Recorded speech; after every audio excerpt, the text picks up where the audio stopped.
அரசாங்கம் சட்டத்தின்படி சேர்க்கப்படாத காரணம் ஒன்றென்று உங்கள் யாராயும் அறிந்திருந்தால் அது இப்பொழுதே அறிவிக்க வேண்டும் என்று உங்கள் இருவருக்கும் கட்டளையிடுகிறேன். இல்லை சரி, இப்போ நீங்கள் மைக்க பிடிச்சு அந்த அப்படியே சொல்லுங்க. நான் சொல்றத இம்மானுவேலாகிய நான் லீதியாகிய உன்னை பரிசுத்த விவாதத்தில் இணைக்கப்படுவதற்கு தடையான யாதொரு நியாயமான காரணத்தை அறியே என்று பயபக்தியுடன் தெரிவித்துக் கொள்கிறேன். அவங்க லீதியாளாகிய நான் இம்மானுவேலாகிய உம்மை பரிசுத்த விவாதத்தில் இணைக்கப்படுவதற்கு தடையான யாதொரு நியாயமான காரணத்தை அறியே என்று பயபக்தியுடன் தெரிவித்துக் கொள்கிறேன். இம்மானுவேலாகிய நீ வேத பிரமாணத்தின்படி பரிசுத்த திருமணங்களை ஒருமித்து வாழ லீதியாளாகிய உமக்கு விவாக மனைவியாக ஏற்றுக்கொண்டு சுகத்திலும் துக்கத்திலும் இவரை நேசித்து ஆதரித்து கனப்படுத்தி காப்பாற்றி நீங்கள் இருவரும் உயிரோடு இருக்கும் அளவு பிறமுகமாகாமல் ஒருக்கே மனைவியாக இருப்பாய். இந்த லீதியாளுக்கே நீ கணவனாக இருப்பாயா? லீதியாளாகிய நீ வேத பிரமாணத்தின்படி பரிசுத்த திருமணம் ஒருமித்து வாழ இம்மானுவேலாகிய இவருக்கு நீ கணவனாக ஏற்றுக்கொண்டு இவருக்கு கீழ்ப்படிந்து பணிவிடை செய்து சுகத்திலும் துக்கத்திலும் இவரை நேசித்து கனப்படுத்தி காப்பாற்றி நீங்கள் இருவரும் உயிரோடு இருக்கும் பெருமுறம் பாகாமல் இவருக்கே நீ மனைவியாக இருப்பாயா? சவுண்டா சொல்லுங்க. இந்த சவுண்டை நீ கடைசி வரைக்கும் இருக்கணும். சரி சரி. இப்பொழுது இந்த திருமணம் செய்ய மணமகளை இந்த மணமகனுக்கு கொடுக்கும் பெண்ணின் தகப்பன் வந்து வலது கையை பிடித்து மணமகனுக்கு தரும்படி கொஞ்சம் வலிய விட்டு அப்படியே பாருங்க.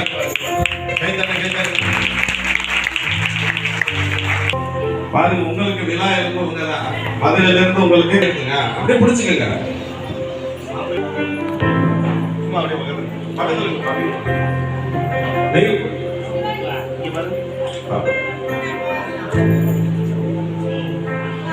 யாவருக்கும் சாட்சியாக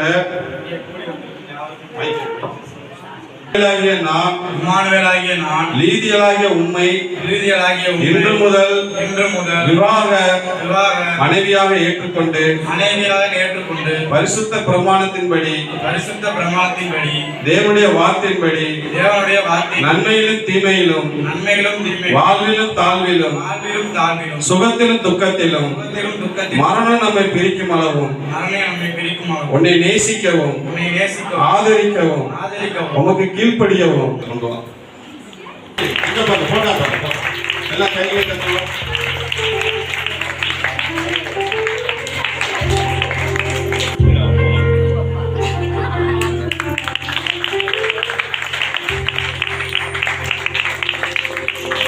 வேதத்தை மாற்றும் போது இப்போது மாங்கல்யத்தை மணமகன் மணமகளுக்கு அணிவிப்பார்கள். மாங்கல்யத்துக்கான ஜெபத்தை பாஸ்டர் சாலமோன் அவர்கள் வந்து ஜெபித்து அறிவிப்பார்கள்.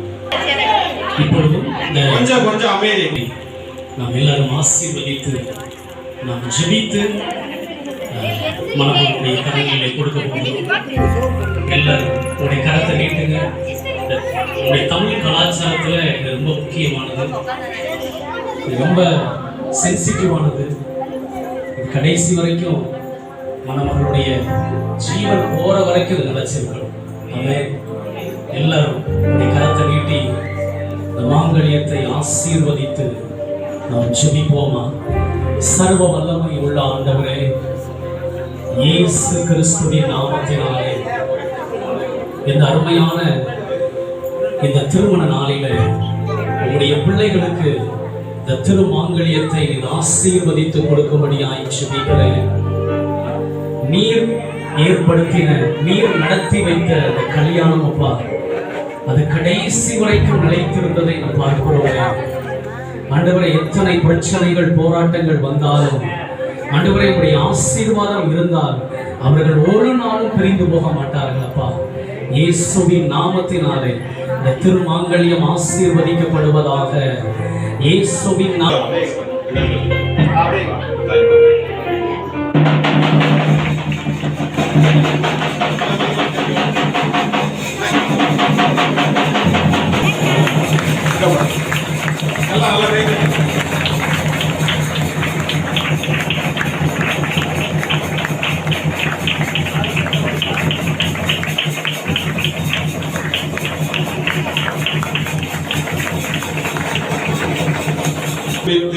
சம்மதித்து தேவ சந்ததியிலும் இந்த சபைக்கு முன்பாக அறிக்கையிட்டு ஒருவருக்கொருவர் வாக்கு கொடுத்து உறுதிக்கு அடையாளமாக கையை பிடித்து அறிவித்ததால் இவர்கள் கணவன் மனைவியுமாக இருப்பார் என்று பிதா குமாரன் பரிசுத்த ஆவி நாமத்தினாலே அறிவிக்கிறேன். தேவன் இணைத்தவர்களை மனிதன் எவனும் பிரிக்காத கடவன். அப்படியே கையை பிடிச்சு முழங்க.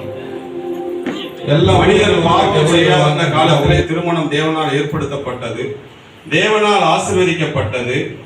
கர்த்தராகிய இயேசு கிறிஸ்து கானாவூரில் நடந்த திருமணத்துக்கு சென்று தமது மூலமாய் அற்புதத்தை செய்து திருமண வாழ்க்கையை அங்கீகரித்து மேன்மைப்படுத்தி சிறப்பித்தார். திருமணமானது கிறிஸ்துவுக்கும் அவர் திருச்சபைக்கும் உள்ள பரிசுத்த ஐக்கியத்தை காட்டுகிறது. இது யாவருக்குள்ளும் மேன்மையாக ஒன்றாய் இருக்கிறது என்று வேத வசனங்கள் கூறுகின்றன. ஆகையால் இது அற்பமாய் எண்ணாமல் திருமணம் ஏற்படுத்த காரணங்களை மனதில் கொண்டு பயபக்தியோடும் விவேகத்தோடும் தெளிந்த புத்தியோடும் தேவ பயத்தும் திருமணம் செய்ய வேண்டும். தேவ நாம மகிமைக்காக பிள்ளைகளை பெற்று அவர்களை கர்த்தர்க்கேற்ற பயபக்தியிலும் அறிவிலும் அன்பிலும் வளர்க்கவும் வாழ்விலும் தாழ்விலும் கணவன் மனைவி ஒருவரால் ஒருவர் பெற வேண்டிய அன்பையும் ஆதரவையும் பராமரிப்பையும் பாதுகாப்பையும் ஆதரவை அடையவும் திருமணம் தேவனால் ஏற்படுத்தப்பட்டது. இந்த பரிசுத்த நிலைமையிலே சேர்க்கப்படும்படி இவ்விரண்டு பேரும் இப்பொழுது வந்திருக்கிறார்கள். ஆகையால் இவர்களை ஒருவர் ஒழுங்கின்படி அரசாங்க சட்டத்தின்படி நியாயமான காரணத்தை சேர்க்கக்கூடாத காரணம் எதா இருந்தால் எழுத்தின் மூலமாய் அதை இப்பொழுதே சொல்ல கடவர், சொல்லாவிட்டால் இனி ஒரு நாளும் சொல்லாதிருக்க கடவர். நம்ம இப்பொழுது ஒரு வேத வசனத்தை நம்ம வாசிக்க போறோம். பாஸ்டர் சாலமோன் பிறப்பு வேத வசனத்தை வாசிக்கிறோம்.